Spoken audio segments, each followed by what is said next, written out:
enormous problems with the contagious virus, which has affected every country. And in the last months, the military conflict, which has also had a great effect and restricted the travel of people from some countries. And from other countries, it has reduced their financial possibilities to come here. So I'm grateful to all of you who've managed to come. And next, I want to thank, as usual, the American University, who has been extremely helpful and responded with letters of invitation for various countries extremely quickly. And they've been helping us for many years now. And this American University is special in Bulgaria. It's a private university, it's not a state university. It offers undergraduate degrees, and I believe some master's degrees. And the degrees they offer are both EU degrees and American degrees at the same time. So I suggest that if you have friends at home, they might well be interested in this university. And literature from the university will be available for you to give you the information about what they do here. But it does offer nice opportunities for people from all around the world. It's not just for Bulgarians, it's many people from many countries come here.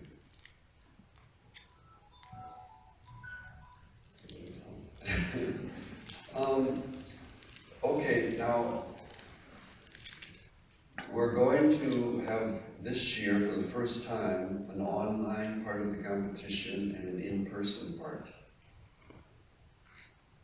This is the first time we've done this, and it complicates things for us considerably.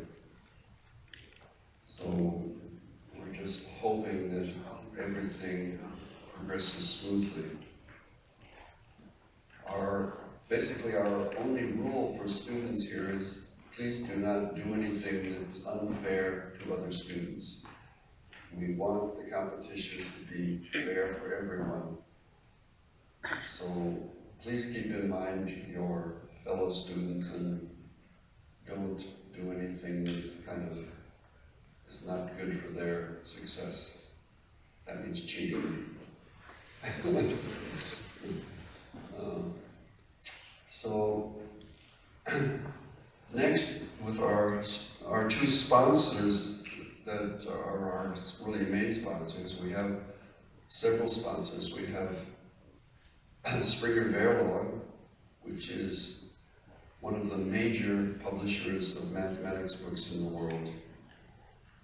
We have Wolfram Research and MapleSoft, which are two of the main producers of mathematical software. We'll be handing out some literature from these companies also during the competition for these sponsors. For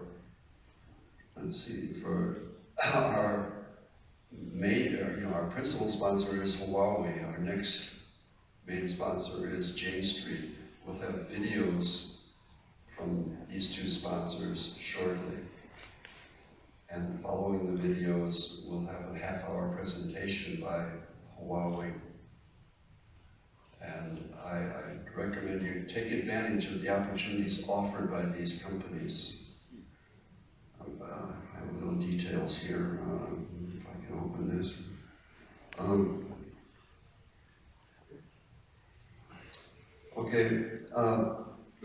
First to Huawei. See, I took little notes here. Was founded in 1987.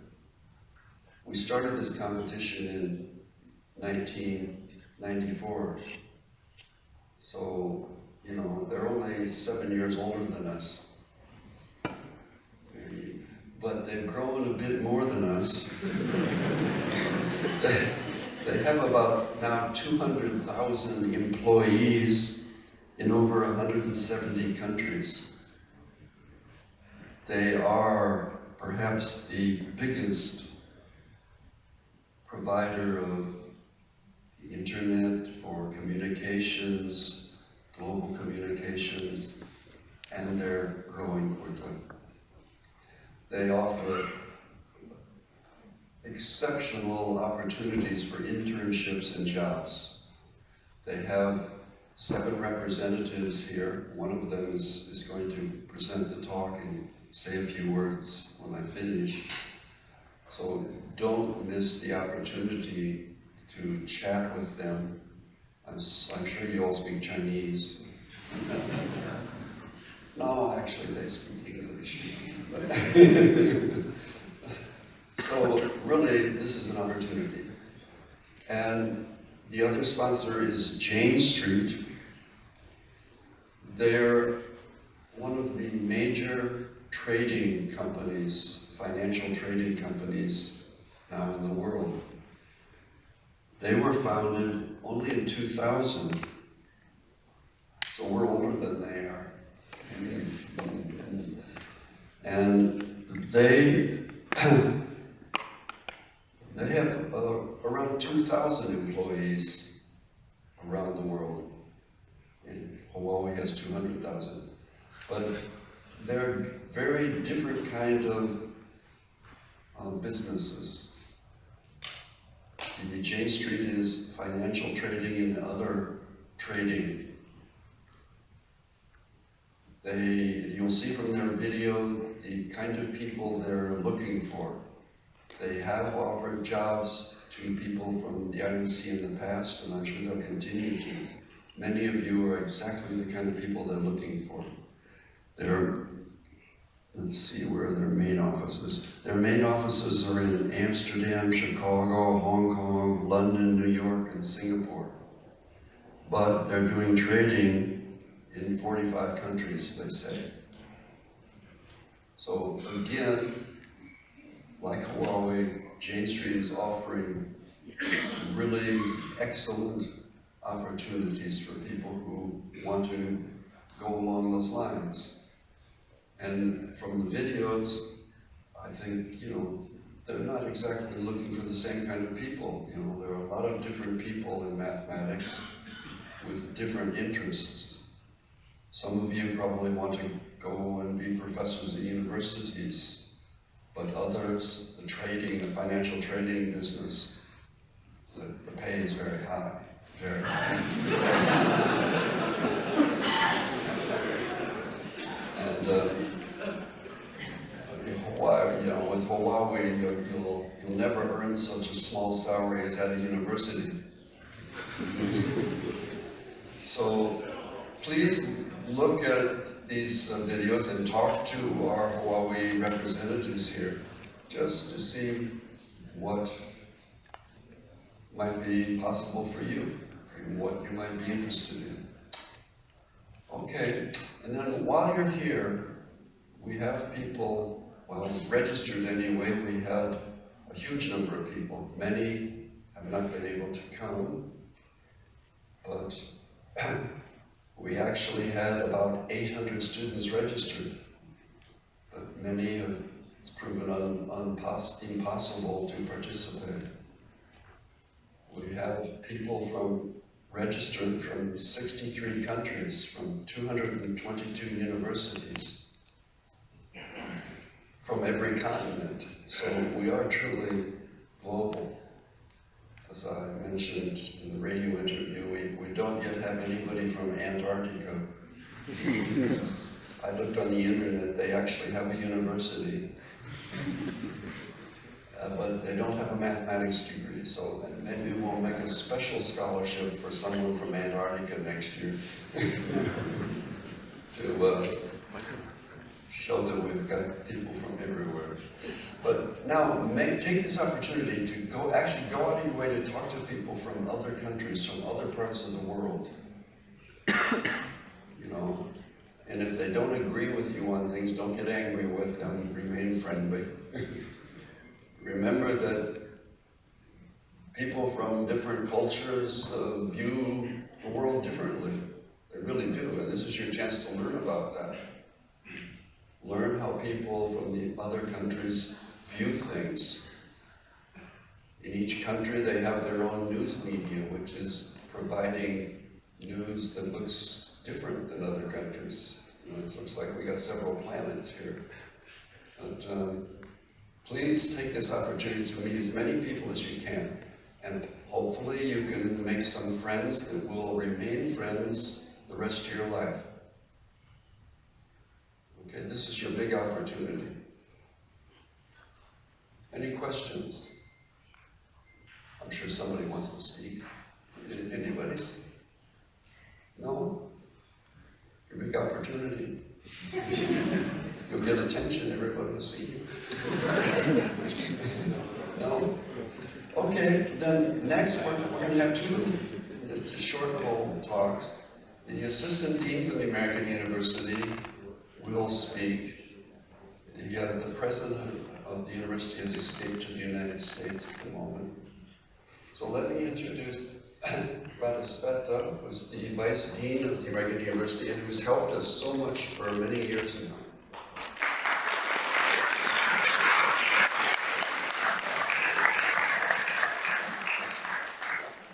Thank you. I'm a bit shorter than John. I do want to welcome everyone. It is so exciting to see so many faces again after 2 years of doing things online. We're so proud and so excited to host this competition for more than 10 years now. We're extremely happy that I've chosen the American University in Bulgaria for this competition. We pride ourselves to be an international, diverse institution. We have students from more than 30 countries ourselves. So for a week in the summer, it is amazing to see a small reflection of that in you. So we would like to wish you a successful competition. Good luck to everyone tomorrow and the day after. Do what Professor Jane said, make friends, meet people, talk to all the companies that are here, really take advantage of the opportunities. Feel free to speak with us about AUBG. We would love to tell you about it, probably more than you would like to hear. But do take advantage of that. And I would like to just end with a couple of organizational things, as always. We want this to be safe and healthy and pleasant for everyone, so please do what you've been doing for the last 2 years as well. Be safe, wear masks as you do now. Whenever it's possible, do practice social distancing. If you're not feeling well, we do have a health center on campus. Do let us know immediately so we can help. And we can finish out this week just as we're starting it in a very good way. I'm very much looking forward to Saturday and the closing ceremony where we'll see all the flags waving and people receiving their medals. Friday we will go on trips, so please be sure to sign up for those trips by tomorrow. There are sign-up sheets in the residence hall, Bar 2, where you're staying, on the big whiteboard. So please make sure to sign up for either the Rila Monastery or the Melnik trip. Melnik is in the wine country. I think it's an excellent way to unwind after the competition. The Rila Monastery is in the mountains, so a bit cooler than it is currently in Blagoevgrad. So we have something for everybody. Make sure you sign up by tomorrow. Tomorrow as well, we'll have sign-up sheets for the departures, so we can organize the buses. So please, this is very important. Also make sure that you put your name down for a bus on Sunday. Other than that, have an amazing time and good luck. Thank you.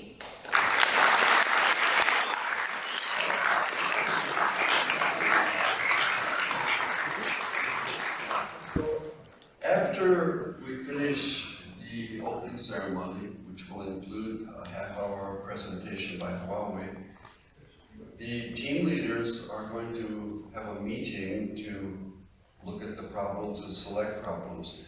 And team leaders will have that meeting in the main building of the university. There's an auditorium there.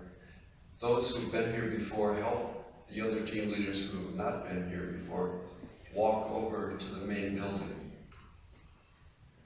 So when we finish, including the Huawei presentation, there'll be coffee and Coca-Cola and whatever outside in the corridor out there. Then after that, all the team leaders, please make your way over to the main building of the university and ask for help from those who have been here before, just how to walk over there. Okay, now, again, any questions? No, that's good, okay. Next, we'll have just a short talk by one of the representatives from Huawei. Then that will be followed by two videos, one from Jane Street, one from Huawei. Then after that will be the talk by Huawei. So let me introduce our Chinese representative from Huawei.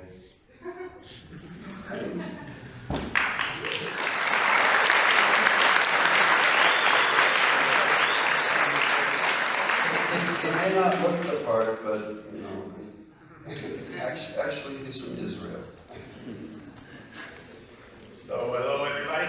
As John said, I'm representing Huawei, so you can come to talk to me in Chinese. Unfortunately, I will not understand any words, so if you want to communicate with me, please speak English. I'm honored in the name of Huawei to welcome all of you to the 29th International Mathematics Competition. First of all, I would like to thank all the team leaders and the volunteers and contributors. Without you, this wouldn't be possible. I'm very happy that this year many of you are able to participate in here and not remotely like in the previous year, because the goal of this competition is not just to be a mathematics competition, but also to introduce the future leaders of world mathematics to each other and create new friendships. So being a principal sponsor, Huawei is honored to support the IMC community, and we do it since 2020. The goal is first of all to provide you support for this competition, but also to introduce you to some of the problems that exist in the industry and let you understand that the mathematics is also practical and you can contribute to truly amazing things out there. Every year, Huawei holds several challenges in industrial areas. You're all welcome to participate in these challenges. And the goal is, of these challenges is to establish new vision for all the information system community. So, best of luck to you all. I hope you all have a great time in this competition and success. As John said, we'll have 2 videos now, and after I'll give you a presentation about some things that I'm working on. There will be also a small quiz with very nice prizes, so I hope you will participate. So thank you very much.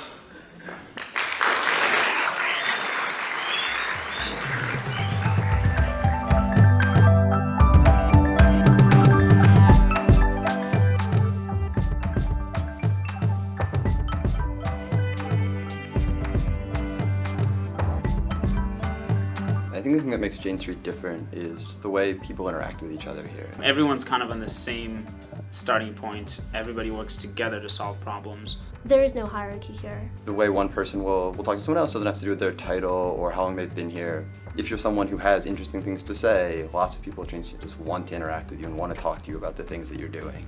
I'm pretty convinced that if I had any problem at all and I went out into the middle of the floor and I said, I have this problem and I need someone to help me fix it, like 5 people would jump up and try to help me. It's the only place I've been exposed to where helping someone else is worth as much or more than accomplishing something yourself.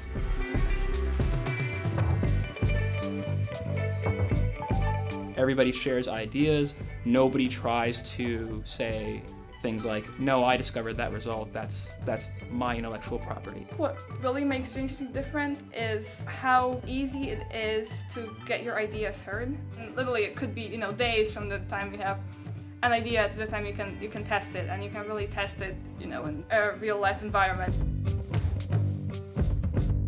My favorite perk has to be the food. The food's pretty good here. The food is really amazing. I manage to eat something like 2 or 3 lunches a day. I have a friend who refers to my job as buffet a la Jane. You're not cooped up in an office by yourself, so it's a very social atmosphere. The culture here, in a way, is actually more academic than what I was used to as a graduate student. People don't hide their really awesome results that they've found to themselves. They share them with everybody, and they share them even when they're half-formed thoughts. I've learned how to take very large problems and think about them, how to take something very complicated and break it down into small issues. Everyone gets it wrong. No matter how good you are, it can always be done better. That's a great realization, because that means that you're just trying to make it as good as you can. This firm has an environment where people are really passionate about what they do. And so the result is that you're sitting amongst people that you can learn from constantly. To feel that we're all on the same boat and everyone is interested in making sure that you can do it well, and that you will feel satisfied with whatever it is that you're doing.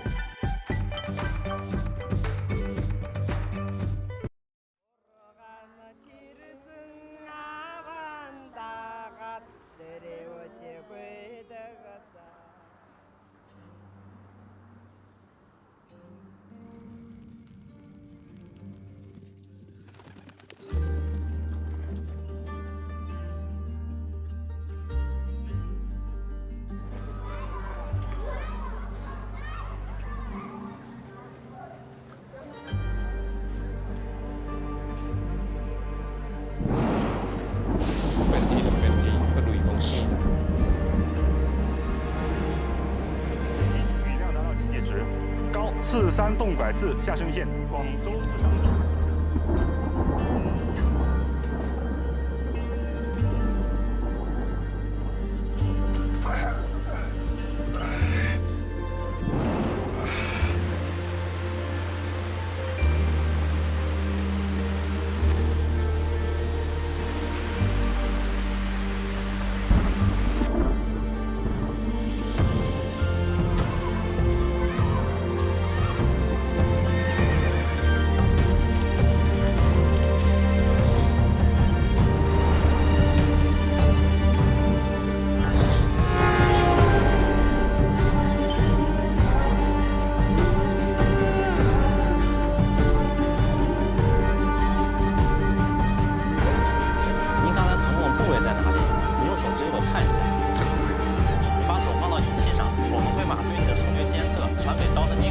Programma que tiene una arritmia leve.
I'll present myself a little bit. My name is I'm Vice President of Technology, and I'm also the Chief Technology Officer of Huawei Data Protection. Before that, I worked in Data IMC. I was Chief Technology Officer of the Data Protection Division.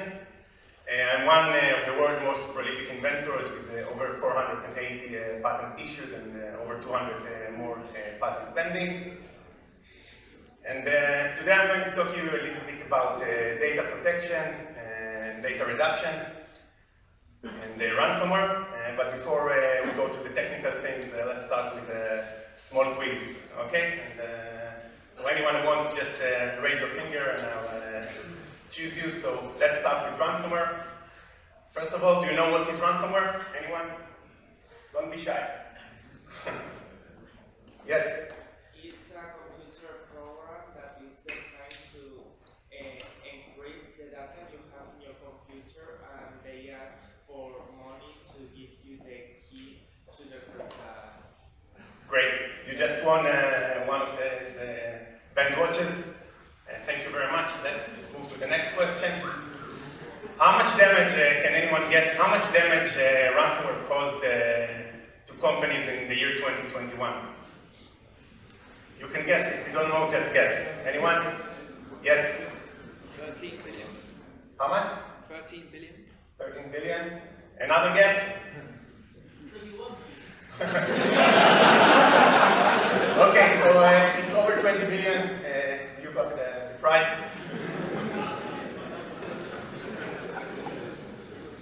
Anyone have an idea how we can tackle ransomware? Yes? Make backup of the data. Yes, this is one option. You also got yourself a watch. So let's wait until our phone can give you the watch. You need to run faster. And here, take this one. Which guy? Which guy was the last one? What's the last guy? The last one was me.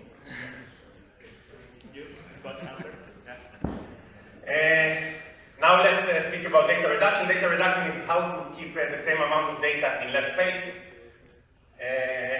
Anyone know how much of the data in the world is data of copies? Yes. 50%. How much? 50%. Anyone else? 80%. Okay, this is close enough. Actually, 90% of the data is data of copies, meaning only 10% of the data is new data. And last question in the quiz, give me two different methods for data reduction. Yes? Principal component analysis and using some neural network-based summary networks like Amazon network or... I'm speaking about general methods, not specific ones. These are specific methods for compression and stuff like that, but anyone else? Yes, the guy with the hat. Zip. Zip is what? What is zip? Compression method. Okay, any other method which is not just compression? Yes? I think JPEG, which is... I cannot hear you. I think JPEG is compression, which is... JPEG is also compression. Compression is a technique. I was asking about technique. Compression is a technique. Anyone about another technique? Okay, so I guess the guy with the head will get it because he said the compression first. Or maybe, okay. So let us start now. So first of all, what is data protection and why do we need data protection? So first of all, we want our business to be able to continue in case of any problems that happen. This is called the disaster recovery. Second, we need the data to be reliable, not just, for example, if we lose our data, we also maybe someone put ransomware, so we need to back up our data. And the third reason why we need to keep copies of the data is because of regulatory. For example, if you go to a hospital and someone makes an X-ray, and the hospital needs to keep this X-ray for minimum 7 years, and in some countries even 30 years. So these are some archival rules that need to be followed. Why do we need data reduction? This is the second topic of this talk. So first of all, the amount of data today in the world is around 32 zettabytes. Within 5 years, it's going to grow to 180 zettabytes, meaning 5 times more data will be created in the next 5 years compared to all the data that was created in history. The data growth is huge. We are now on the edge of going to autonomous car. An autonomous car will create up to 1 terabyte or 1 terabyte or 64 terabytes of data per day, multiplied by 1 billion cars. It's a lot of data every day created. Okay, so we need a way to be able to keep this data in an efficient way. Otherwise, just to keep the data for your car, even if you need to keep it for a short time, it will cost more than your car. Why do we need disaster recovery? So we spoke before, we asked a little bit about ransomware. So first of all, there are natural disasters like floods, like fire, stuff like that. Then there are viruses and ransomware that can destroy our data. No one can write software or hardware that doesn't have bugs or problems. This also can cause us to lose data. And of course, probably this is the most major cause for us having problems with our data is that people tend to make mistakes and delete data, destroy data, and either on purpose or usually by mistake. So this is also another reason why we need to protect and back up our data. So I'm going to speak about data reduction techniques, specifically about the deduplication. And then I'm going to speak about ransomware and what we can do to tackle ransomware. So one of the guys here said backup. Backup is only one method to tackle ransomware. Let's start with the data reduction. So this is called the Data Iceberg. So this is a metaphor for the data, where when you have an iceberg, only 10% of the iceberg is out of the water, where 90% of the iceberg is actually underneath the water. The data over the water is actually the data that we use day by day. The 90% is actually copies of the data, which sometimes we use them, sometimes we don't use them, maybe they're for archiving, but we need a way to tackle them, we need a way to find how to keep much less data in our systems for the same price. So this is why we have deduplication. This is an image that illustrates what is deduplication. Basically what we see here is a house built from pieces. Instead of just describing the whole house as it is, what we do, we break it into the pieces. A lot of the pieces are identical, okay? And then instead of just keeping all the house, we can say that in the house we have this one mat underneath and three triangles and one conus and one cube or whatever. And this way we can describe it very easily. Basically what we do, we try to cut the data into pieces, okay? And find pieces that are identical.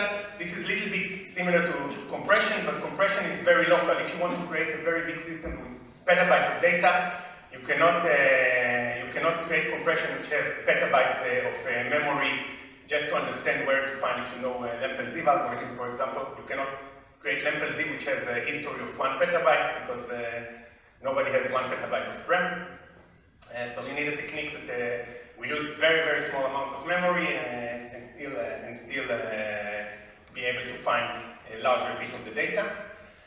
There are a couple of main techniques when we're speaking about data deduplication. First one of them is called fixed size deduplication. We cut the data into fixed sizes and try to find if the fixed size is identical. What we will do, we'll do some hash, one-sided hash of the data to understand if the data is identical. One of the problems if we use this technique is that, for example, if we have a file and we add just one letter in the beginning of the file, and we try to cut the file into pieces of the same size, then all the pieces will be different, as you can see here in the example. This means that this doesn't work well enough for many use cases. This technique is widely used. The reason is that it's much faster and needs much less CPU power and much less memory. Other technique is to use what's called variable size chunking. Basically, we try to cut the data into pieces, but the places where we cut are defined by the data.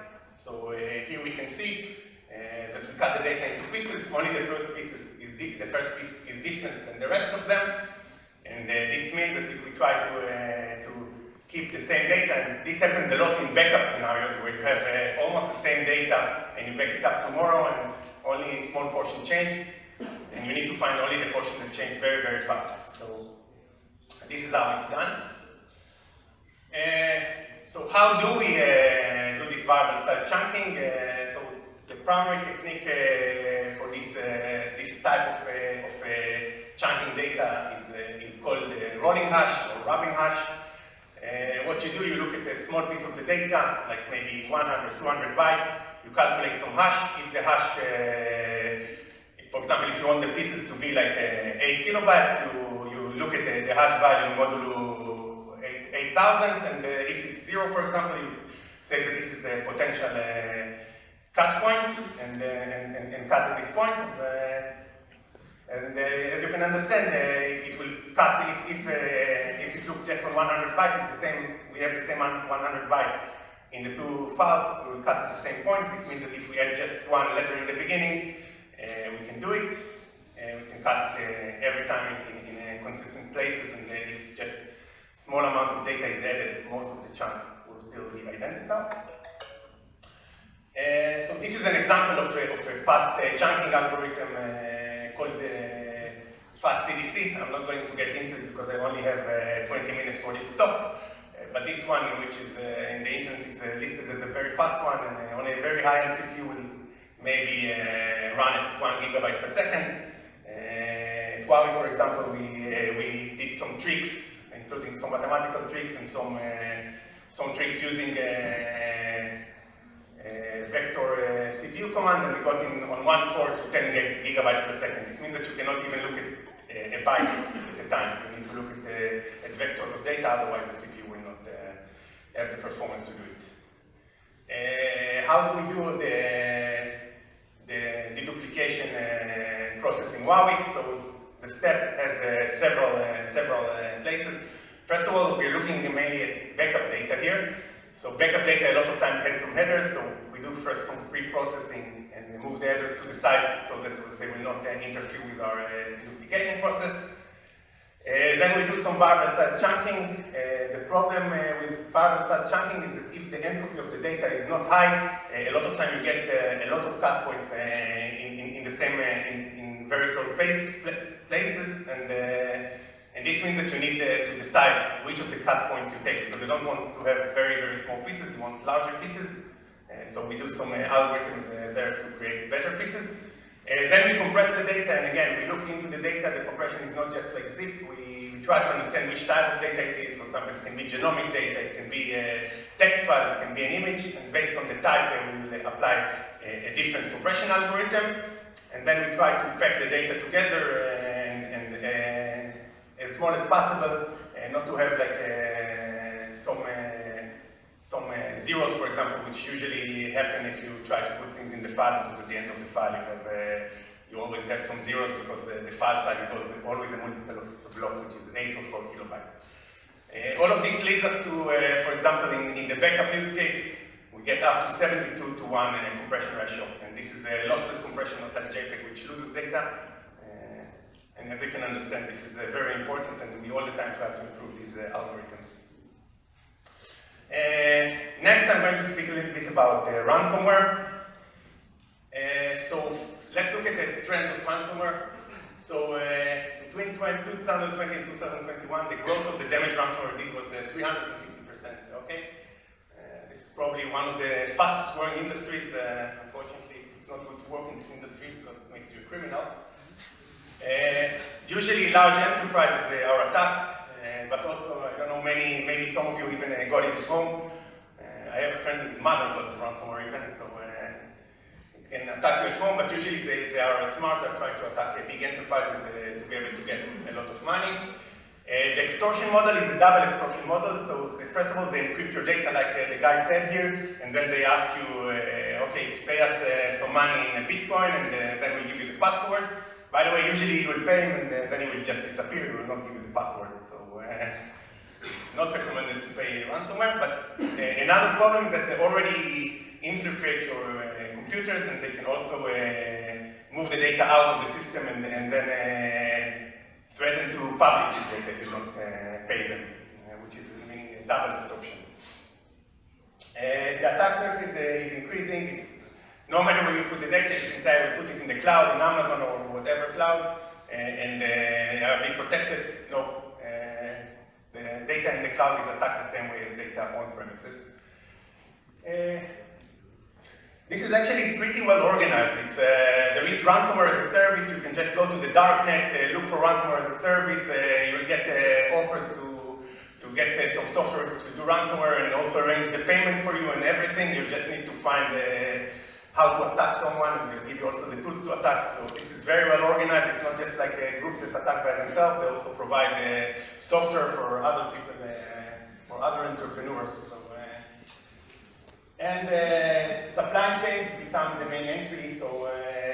companies are attacked by using some software that has some vulnerabilities, either Windows or there was another company, another software that called the Kaseya attack.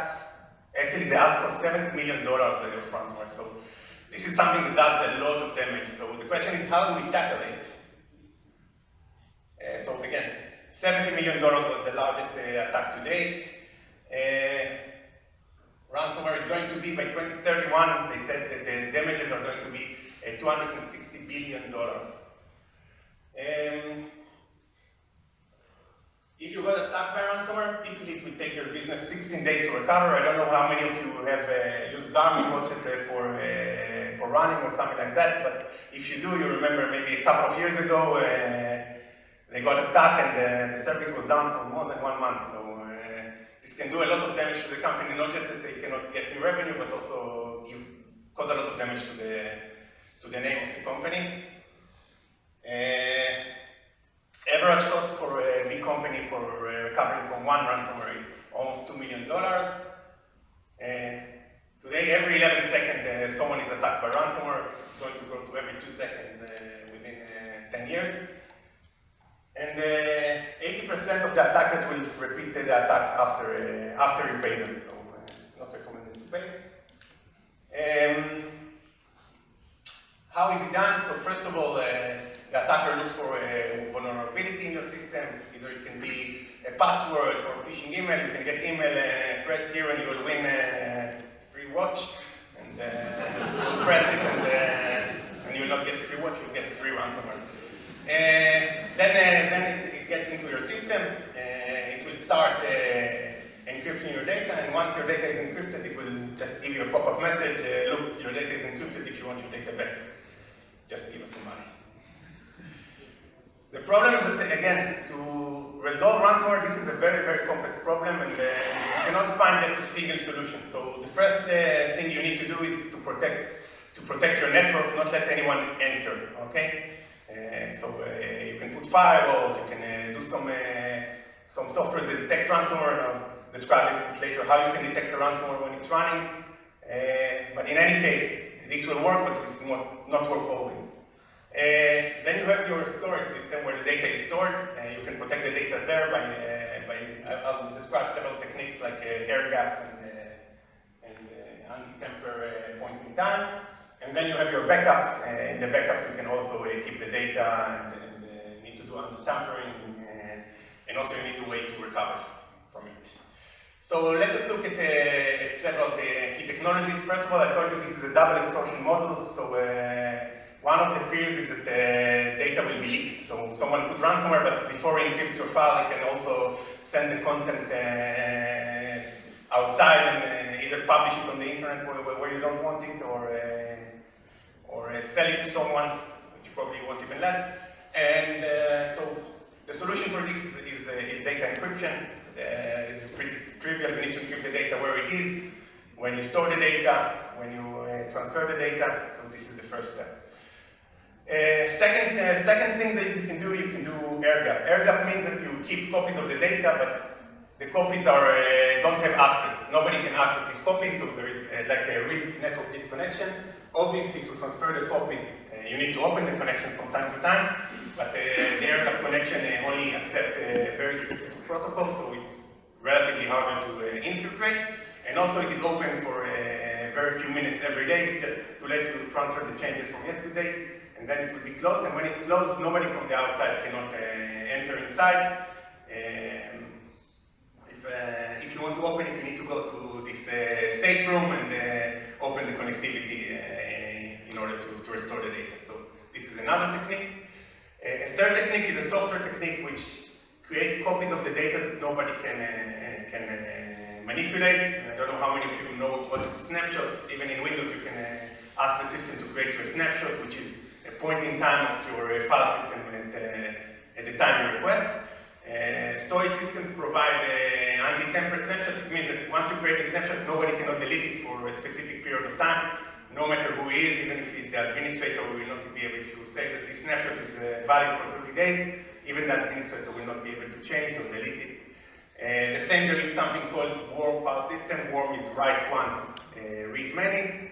This means that you can set for several files that they cannot be modified for a specific time and nobody can change them. And the last thing is you need to detect ransomware. So as the guy said here, ransomware typically will encrypt all your data. What happens is that the behavior on your data is changing. First of all, in order to encrypt the file, you need to read all the files. So usually, unless you're doing backup, you don't read all your files. And then you don't write also all the file or delete. Usually the ransomware will read the file and then rename it, delete it, and keep the encrypted copy in a different name. If you see such a behavior, you can check ransomware. And also the encryption. The encryption, if the data in the storage is not encrypted, then we can know by the entropy whether the data was encrypted. We can know it by the compression or the duplication.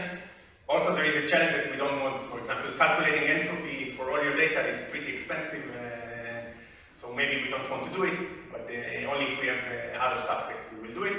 So you can do it inside the storage to detect that if some copies are already there, or you can also put some filter in your file system and see how the file system is acting and try to stop it, the ransomware, before it begins or when it begins. So some of our systems can detect ransomware before it changes 1 promille of the data, which is not extremely good, but it's better than changing anything. In 99% it will block it completely before even it starts. So these are some of the methods of ransomware. There is also the challenge of how to recover from ransomware. Let's say that you really did, you are very, very caring about ransomware, you did all the right thing and still you got attacked. The question is, how do you recover? How can you find which data is the correct data? So yes, some of my files are encrypted, I have a lot of backups. How do I find which files are the correct files, which version are the latest version? This is another challenge that happens in the ransomware. So overall, ransomware is a very, very big challenge to everybody. If you look at, for example, websites of backup companies, actually there are no backup companies left in the world. All the backup companies rename themselves to be anti-ransomware protection companies. So if you look for backup, just look for anti-ransomware software. You don't really need backup, you need anti-ransomware software. It's like security became cyber, backup became anti-ransomware. A little bit about us. So Huawei has almost 200,000 employees in over 170 countries. It's the number 44 in Fortune 500 companies and the number 2 in global investment. And actually 55% of the employees are R&D. So Huawei invests a lot in the R&D. One of the reasons I joined Huawei is because it led to do a lot of innovation. As you know, I like patents. I told you before, so this is a big opportunity to create new innovation. If you are interested in calling us, in communicating with us, first of all, you can contact me or my colleagues during the contest or after the contest, and you can also send us an email to this email. And that's it for today. Thank you very much.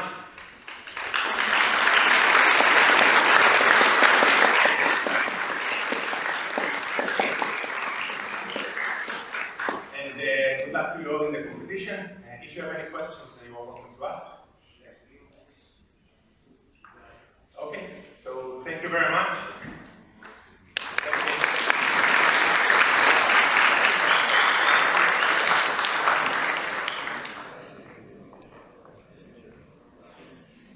Okay, that brings us to the closing of our opening ceremony, and I believe we'll have coffee, Coca-Cola, and things out in the entryway upstairs.